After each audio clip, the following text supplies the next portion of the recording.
আসসালামু আলাইকুম রহমতুল্লাহি আবরাকাতুহ। শুরু করছি পরম করুণাময় ও অতি দয়ালু মহান আল্লাহ তাআলার নামে।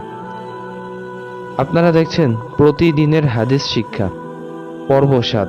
চলুন প্রতিদিনের ন্যায় আমরা আমাদের আজকের হাদিসটি শুনে নিই। عن ابن عمر رضي الله تعالى عنه قال قال رسول الله صلى الله عليه وسلم لا تكثروا الكلام بغير ذكر الله فإن كثرة الكلام بغير ذكر الله تعالى قسوة للقلب وإن أبعد الناس من الله قلب القاسي।